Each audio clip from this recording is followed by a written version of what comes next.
जेव्हापासून हा निवडणुकीचा खेळ चालू झाला, जेव्हापासून निवडणुकीची तारीख अनाउन्स झाली आणि जेव्हापासून फॉर्म एबी फॉर्म तिकीट याचा सगळा खेळ चालू झाला, तेव्हापासून आपण न्यूज बघा, पेपर वाचा, सोशल मीडियावरती जाऊन रील बघा, युट्यूब वरती बघा, व्हिडिओज बघा, आपल्याला नुसतं एकच गोष्ट दिसते की सगळ्या पक्षांमध्ये काँग्रेस, भाजप, राष्ट्रवादी, शिवसेना या सगळ्या पक्षांमध्ये मोठ्या प्रमाणात कार्यकर्ता नाराज आहे. कोण रडतोय, कोण भाजपच्या आमदाराची गाडी थांबवतोय, कोणतरी शिंदे सेनेच्या आमदाराची गाडी फोडायला चाललंय, कोणतरी स्वतःला घेण्याचा प्रयत्न करतोय. आणि आपल्या सोलापूरमध्ये तर नवीन प्रकार झाला, इकडे पर्यंत गोष्ट पोचली तिकिटावर. मित्रांनो, समजून घ्या, स्थानिक स्वराज्य संस्थेची निवडणूक आहे. इकडे स्थानिक कार्यकर्त्यांना, ज्या कार्यकर्त्यांनी मेहनत केली, ज्या कार्यकर्त्यांनी पक्ष वाढवण्यासाठी काम केलं आणि ज्या कार्यकर्त्यांनी मागच्या लोकसभेमध्ये आणि विधानसभेमध्ये जीवाचं रान केलं पक्षांसाठी, त्यांना तिकीट देऊन, त्यांना उमेदवारी देऊन, त्यांना नगरसेवक बनण्याचाही संधी होती. पण इतर पक्षांमध्ये काय झालं? तिकीट कोणाला गेलं? पैसेवाल्याला, प्रास्तापिताला, मटका सटका चालवणाऱ्याला, दारूचा अड्डा चालवणाऱ्याला, गुंडागर्दी करणाऱ्याला, किंवा इकडच्या आमदार आणि खासदारांच्या चेले चपाट्यांना. आणि ह्याचंच उलट चित्र तुम्हाला अगदी बरोबर दिसेल ते वंचित बहुजन आघाडीमध्ये दिसेल. तुम्हाला प्रत्येक पक्षामध्ये लोक नाराज झालेली दिसतील, तुम्हाला प्रत्येक पक्षामध्ये लोक चिडून घरी बसलेली दिसतील किंवा आमदार खासदाराची गाडी फोडायला गेलेली दिसतील. पण वंचित बहुजन आघाडीमध्ये असं झालेलं नाही. वंचित बहुजन आघाडी ह्या निवडणुकीमध्ये एकमेव असा पक्ष आहे महाराष्ट्रामध्ये ज्यांनी तळागळातल्या कार्यकर्त्यांचा पक्ष आहे. आणि आम्ही हे ठरवले की बाहेरनं आमदार येऊ देत, खासदार येऊ देत, आमदाराचा पोरगा येऊ देत, अमित शहाचा पोरगा जय शहा येऊ देत, त्याला तिकीट वंचित मध्ये नाही म्हणजे नाही. वंचित बहुजन आघाडी हा कार्यकर्त्यांचा पक्ष आहे. आणि ज्या ज्या कार्यकर्त्यांनी आतापर्यंत पक्षासाठी आंदोलनं केली आहेत, पक्षासाठी कामं केली आहेत, पक्षासाठी संघर्ष केलाय, आणि ज्या ज्या लोकांनी इमाने एक बारे वंचित बहुजन आघाडीचे निष्ठेपणी काम केलंय, त्या त्या कार्यकर्त्यांना तिकीट द्यायचं काम हे वंचित बहुजन आघाडीने या निवडणुकीमध्ये केलंय. आणि म्हणून मी इकडच्या प्रस्थापित पक्षांच्या कार्यकर्त्यांना एक गोष्ट सांगू इच्छितो की भावांनो, तुम्ही गंमत समजून घ्या. राष्ट्रवादी असेल, काँग्रेस असेल, शिवसेना असेल, भाजप असेल, या सगळ्यांच्या कार्यकर्त्यांना मला एक विनंती करायची की मित्रांनो, तुमचा गेम झालाय आज, हे समजून घ्या. तुम्ही पक्षासाठी केसेस घेतल्या, तुम्ही पक्षासाठी आंदोलनं केली, तुम्ही पक्षासाठी संघर्ष केला, तुम्ही आमदार खासदार निवडून द्यायला तुमच्या पक्षासाठी मेहनत केली. पण जेव्हा तुमची निवडणूक आली, जेव्हा तुम्हाला तिकीट मिळायची संधी आली, तेव्हा आमदार आणि खासदारांनी पैसे घेऊन तिकीट वाटलेत. आणि दुसरे चित्र तुम्हाला वंचित बहुजन आघाडीमध्ये दिसेल. इकडे पैशावरती तिकीट मिळत नाही, तर इकडे कार्यकर्त्याला संघर्षावरती तिकीट मिळतं. हा वंचित बहुजन आघाडीचा इतिहास आहे. आणि त्याच्याहून पुढे मी जाऊन सांगतो, मागच्या विधानसभेमध्ये 36 उमेदवार हे युवकांना उमेदवारी देण्याचं काम वंचित बहुजन आघाडीने विधानसभेमध्ये केलं होतं. आणि ह्याच महानगरपालिकेच्या निवडणुकीमध्ये 50% जास्त उमेदवारी ही युवकांना देण्याचं काम वंचित बहुजन आघाडीने केलंय. आणि त्यातले एक आपल्या सर्वांसमोर उभे पण आहेत. 24 वर्षाचे उमेदवार हे वंचित बहुजन आघाडीने उभे करण्याचा प्रयत्न केलाय. आणि मागच्या नगरपालिका, नगर परिषद आणि नगरपंचायतीच्या निवडणुकीमध्ये आपण जर बघितलं तर वंचित बहुजन आघाडीला खूप मोठं यश आलेलं आपल्याला दिसतं. पण त्याच्या मागे पण समजून घ्या, इथे वरती फोटो लागलाय, अरुण आबा जाधव कोल्हाटी समाज नगरसेवक झाले.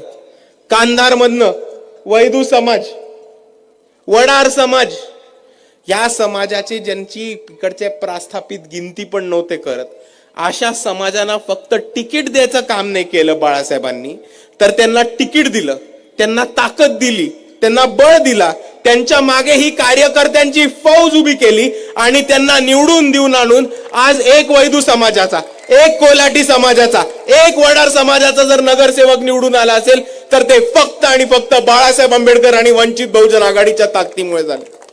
आणि मित्रांनो, या निवडणुकीमध्ये सुद्धा आपल्याला ह्याच पद्धतीने काम करायचं. सोलापूरमध्ये सुद्धा वडार समाजाला, कैकाडी समाजाला, मायक्रो ओबीसी समाजाला, मुसलमान समाजाला, लिंगायत समाजाला, धनगर समाजाला तिकीट देण्याचं काम हे वंचित बहुजन आघाडीने केलंय.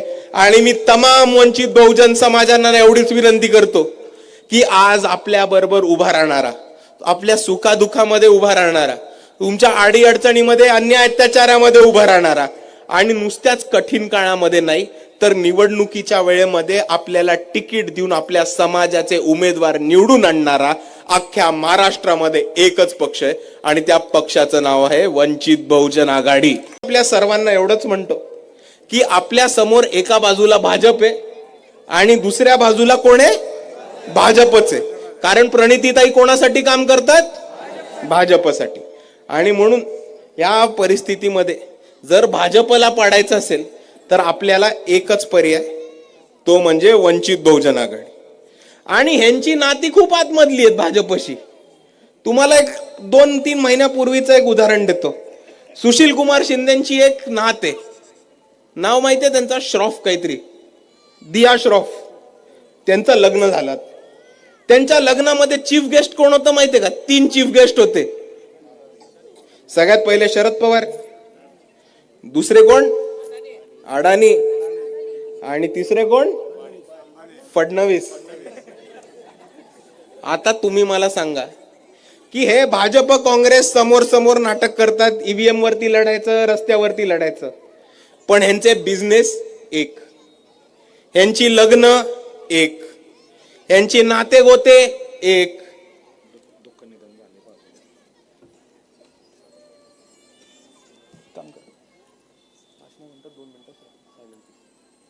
यांची नाती गोती एक, यांचे सगळे धंदे एक. आणि प्रणितीताईंनी प्रवेश घेतला की ह्यांचा पक्ष सुद्धा एक. आणि म्हणून आपल्या सर्वांना म्हणतो की काँग्रेसच्या नादाला नका लागू. तुम्ही काँग्रेसला मत दिलं म्हणजेच भाजपला मत दिल्यासारखं होतं. हे मी अख्ख्या महाराष्ट्राच्या काँग्रेस बद्दल बोलत नाही, हे मी फक्त तुमच्या सोलापूर बद्दल बोलतोय. कारण सोलापूरची जी काँग्रेसचे अध्यक्ष आहेत, खासदार आहेत, त्या सरळ सरळ भाजपसाठी काम करतात. हे आता अख्ख्या जगाला कळून चुकलेले. मित्रांनो, 2016 पासून 2017 पासून ज्या एका निवडणुकीची वाट बघत होतो ती निवडणूक आपल्या सर्वांसमोर आलेली आहे. आणि आपल्याला 10 वर्षानंतर, तब्बल 10 वर्षानंतर, इतके वर्ष सोलापूरमध्ये झालेला भ्रष्टाचार मिटवून आपल्या स्वतःची हक्काची सत्ता आणि आपल्या हक्काचे नगरसेवक निवडून द्यायची वेळ आलेली. मी हा 10 वर्षाचा भ्रष्टाचार मानतो. कारण 2017 मध्ये मोठ्या संख्येने भाजपचे नगरसेवक निवडून आले आणि ज्या प्रकाराने सोलापुराची विकास कामं करायची होती, या नागरिकांची विकास कामं करायची होती, नागरिकांची विकास कामं करायची होती, ती विकास कामं न करता इथे फक्त आणि फक्त सरकारची तिजोरी खाली करून स्वतःचे खिसे भरणं, स्वतःच्या घरामध्ये पैसे आणणं, स्वतःच्या कार्यकर्त्यांना, स्वतःच्या चेले चपाट्यांना आणि स्वतःच्या चाकऱ्यांना कॉन्ट्रॅक्ट कसे मिळतील, टेंडर कसे मिळतील याचे राजकारण करून सोलापूरची तिजोरी खाली करण्याचं काम केलेलं आहे. आणि म्हणून मी म्हणतो, ज्या भ्रष्टाचारांनी सोलापूरची तिजोरी खाली करायचं काम केलंय, ज्या नगरसेवकांनी आणि ज्या सत्ताधाऱ्यांनी आतापर्यंत सोलापूरच्या जनतेचा पैसा लुटून खाण्याचं काम केलेलं आहे, ही वेळ आली आहे की त्या सगळ्यांना धडाबस शिकवायची आणि ह्या निवडणुकीत त्या सगळ्यांना पाडून त्यांना घरी बसवायची. कारण मित्रांनो, 2017 नंतर निवडणुका होणार होत्या, 2021 मध्ये निवडणुका होणार होत्या, पण कोरोनाचं काळ सांगितलं, कोणी उद्धव ठाकरेंचं नाव सांगितलं, कोणी एकनाथ शिंदेचं नाव सांगितलं आणि काही लोकांनी ओबीसी आरक्षणाचं नाव सांगितलं. आणि त्याच्यामुळे 2017 नंतर निवडणूक ही डायरेक्ट 2026 मध्ये होत आहे. पण मित्रांनो, भाजपच्या नगरसेवकांनी जो लूटमार केली त्याच्यानंतर अजून एक काळा काळ आला होता. या काळा काळामध्ये प्रशासक, शासकीय प्रशासक हे सरकारकडनं नेमण्यात आले होते. हे प्रशासक कोणाचे होते? भाजपने नेमले होते. काम कोणासाठी करत होते? भाजपसाठी. आणि इकडे लुटण्याचं काम कोणाला करत होते? तर सोलापूरच्या नागरिकांना. तर मित्रांनो, मुद्दा समजून घ्या. जेव्हा निवडणूक प्रक्रिया न होता, कोणत्याही मतदान न होता 5-5 वर्ष सरकारचे नोकर म्हणून प्रशासक आपल्यावरती बसवले जातात आणि ते प्रशासक इकडच्या सरकारचा कारभार सांभाळून पैसे फिरवण्याचं काम, लूटमार करण्याचं काम आणि भ्रष्टाचार करण्याचं काम जेव्हा करतात, त्याला आपण हे संविधानाचं उल्लंघन आणि संविधानाचा अपमान मानतो. आणि म्हणून मी आपल्या सर्वांना एवढीच विनंती करतो की या निवडणुकीमध्ये ज्या लोकांनी संविधानाचा अपमान केलाय आणि ज्या लोकांनी संविधान मोडीत काढण्याचा प्रयत्न केलाय, त्या लोकांना धडा शिकवा आणि कोणत्याही परिस्थितीत या सोलापूरच्या महानगरपालिकेच्या निवडणुकीत भाजपचे नगरसेवक घरी बसवा, ही मी आपल्या सर्वांना कळकळीची विनंती करतो.